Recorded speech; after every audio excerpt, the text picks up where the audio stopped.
Welcome to the series that takes you to the heart of America and reveals the inner workings of our country as you have never seen them before.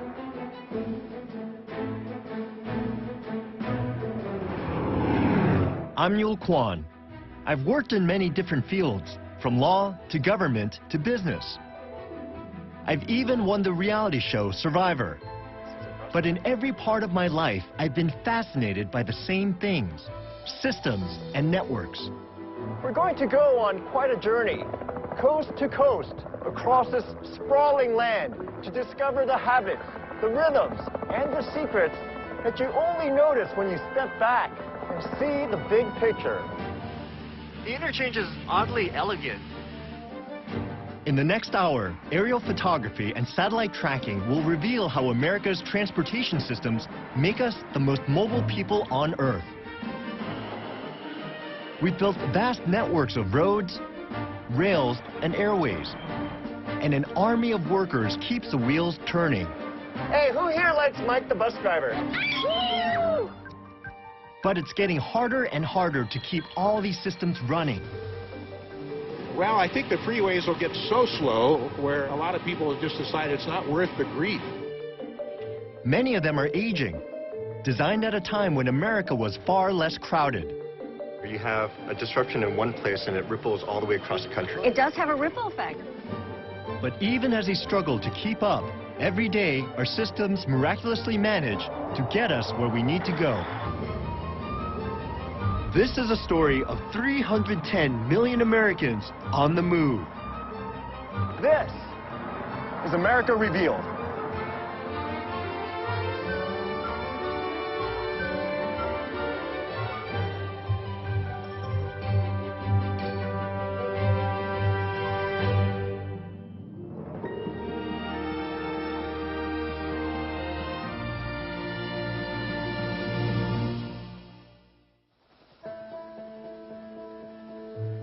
America Revealed is made possible by the Corporation for Public Broadcasting and by contributions to your PBS station from viewers like you.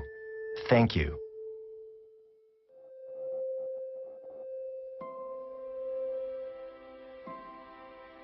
Monday morning, just before dawn. But this isn't the night sky. This is America. This is us. Each of these points of light represents 7,500 people. They create brilliant constellations that span the continent, from the faint glow of small towns to the blaze of cities like Chicago and New York. To connect these dots, we built 4 million miles of roads, 200,000 miles of rails, 5,000 airports, the largest transportation network in history. But keeping it all moving, that's America's challenge in the 21st century.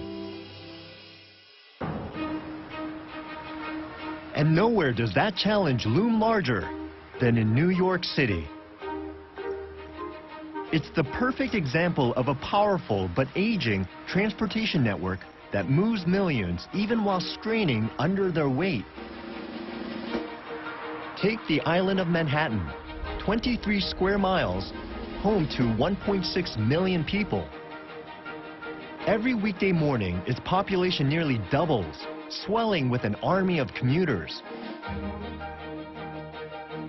These people are essential to the life of the city, but getting all of them onto this tiny island in only a few hours is a daily adventure that teeters on the edge of chaos. And it's about to begin.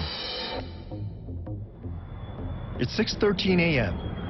I'm coming in on the red-eye from LA to JFK International Airport, and I've got plenty of company. We plotted the paths of every plane landing at New York's 3 major airports in a 24-hour period. A flight comes and goes every 24 seconds. That's more than 3,500 flights a day. By 7 a.m., thousands of yellow cabs are picking up their first fares of the day at the airports and heading for Manhattan.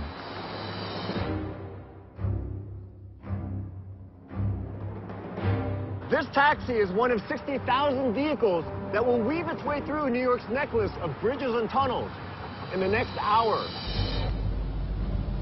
Just below these bridges, more than 100,000 people are traveling to and from the island by boat. These are the traces of those vessels darting around New York's rivers and harbor, including one fleet which alone carries 65,000 commuters a day. The Staten Island Ferry.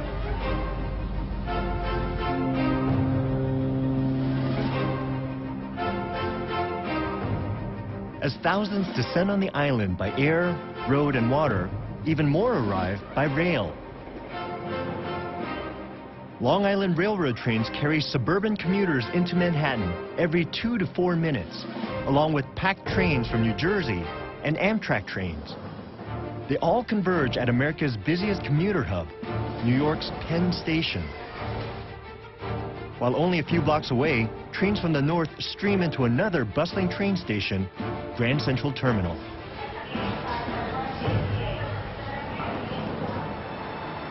But getting people onto Manhattan is just half the battle. Now they have to deal with this. The streets run yellow with taxis, competing with thousands of trucks and cars. And bus routes crisscross the island, adding another layer to the traffic. I'm not surprised the word gridlock originated here. It's 8 a.m. and it looks like nobody's going anywhere.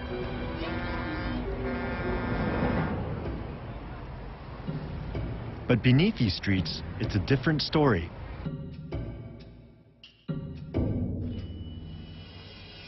I'm talking about the subway. Every day, this system carries over 5 million passengers citywide. Without it, traffic would overwhelm Manhattan streets and the city couldn't function. But the subway has had an even bigger impact than that, starting in the early 1900s when the first track was laid. If you build a transportation system in America, whole cities and towns will spring up around it. The subway system is a prime example. It determined how New York City took shape and dictates the patterns of its inhabitants' lives. Look beneath this forest of Midtown Manhattan skyscrapers. Multiple subway lines converge here, funneling in hardworking commuters from the city's outer boroughs, like Queens. This is a snapshot of what Queens looked like in 1917, when subway construction was just getting started. And here is what it looks like today, a busy, vibrant borough. The subway made Queens possible. But how? 100 years ago, to combat overcrowding in lower Manhattan tenements, New York expanded its fledgling subway system into the sparsely populated outer boroughs. Critics call them the tracks to nowhere. But New Yorkers soon got on board, lured by the promise of open land just a short ride from their jobs.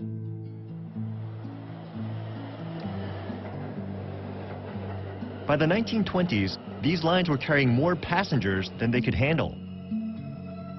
The city planned to add over 100 miles of new track, but first the Depression hit, then World War II.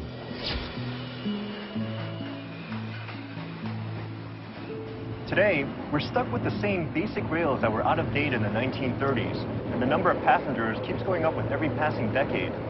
It's a pattern we'll see all over the country, enormous but aging systems working harder and harder to keep up with the growth they help create. It's 10 a.m., and the morning commute is winding down. The city has survived another rush hour, and millions have made it to their destinations. New York's public transit system may be old and crowded, but without it, this teeming metropolis would come to a screeching halt. The same is true across the country. Our public transportation systems are what keep the nation moving. there's one system that carries a whopping 26 million Americans every day, more than any other form of public transport. There it is. There it is again. The humble school bus.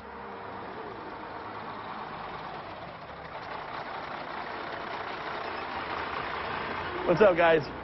Good morning. I've come to Kingman, Arizona, to meet a guy who keeps one of these yellow marvels moving.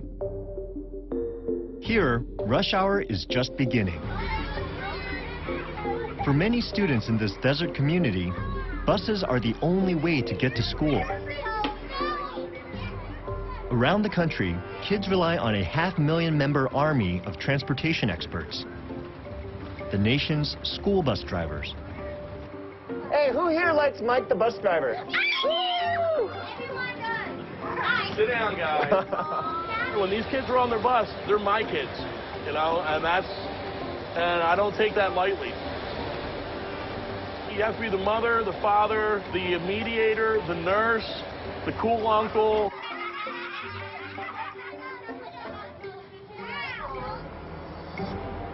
Mike, how many miles do you drive every day? On average, I'll do about 165 miles a day.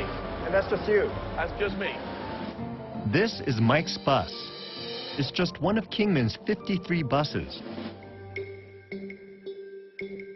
We planted GPS devices on them and found that they drive 1.5 million miles every year to every corner of the school district, an area the size of Delaware.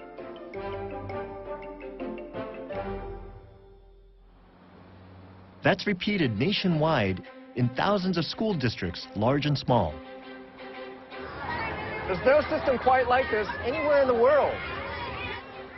Here in the U.S., if you can't get there on foot, you can get a ride to your local school, even if it's not that local.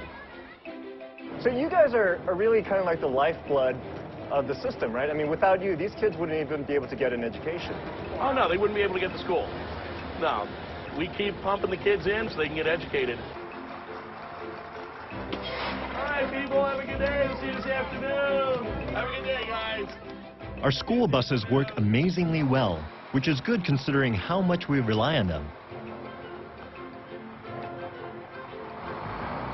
But there are other transportation networks out there that face big challenges, including the system that first connected the country from coast to coast and made modern America possible.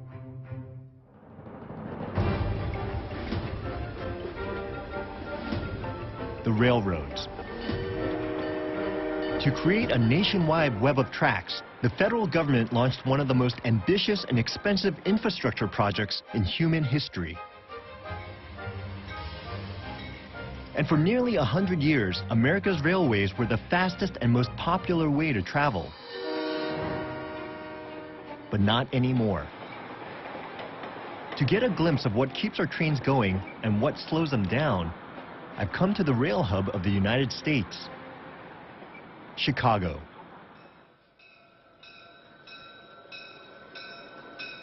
More trains passed through this city than any other. Because in the 1800s, Chicago's politicians lobbied to make sure all national rail lines end here. All tickets, please. Thank you.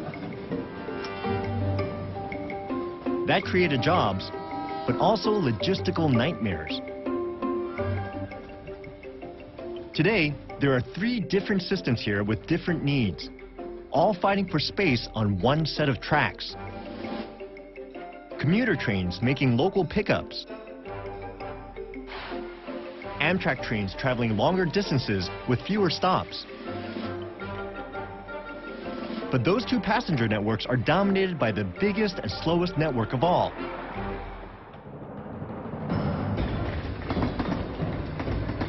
Freight.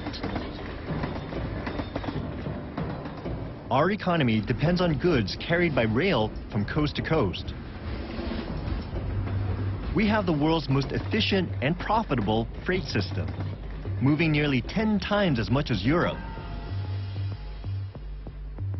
It's so successful that freight companies own most of America's tracks. And many of our freight trains pass through one small section of Chicago's freight yards. The 27 miles of track behind me will move about 1.75 million freight cars each year. But this phenomenal success has come at a price. The system isn't nearly as good at moving something else: people. So what is it about the freight system that gets in our way? 533 East Yard, looking for the rehump. This is Jack Streck. He's using a remote control to push that train up a man-made hill they call the double hump. Shipping companies built this hill so that men like Jack can process all the freight coming through this yard and reassemble cars according to destination. The network we depend on to ship our goods depends on Jack, his remote control,